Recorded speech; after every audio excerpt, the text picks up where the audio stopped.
durando nada, agora tá. Na hora do nascimento, tem uma pressãozinha aqui nossa pra bater, porque eles empurram por aqui pra gente sair lá por baixo. Você tá me botando bem tranquila, eu gostei. Não, eu tô te avisando pra você não tomar susto. Não, eu tô falando assim, não, eu tô falando sério, vocês estão me botando tranquila. Ah, tá, achei que você tava falando. Não, é sério mesmo, vocês estão me botando tranquila. Essas piadas, essas coisas é só pra relaxar mesmo. Agora eu tô sentindo. É o apertinho, lembra? Foi por vídeo. Pode pegar daqui? Dali? Dali da parede, da porta. Cuidado com tudo que é azul.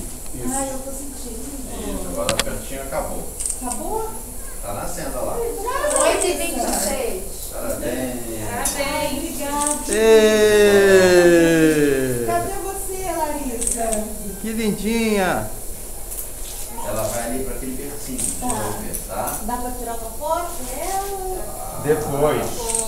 Depois.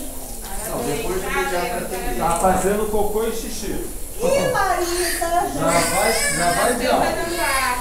Parabéns, meu amigo. Obrigado. Que bom.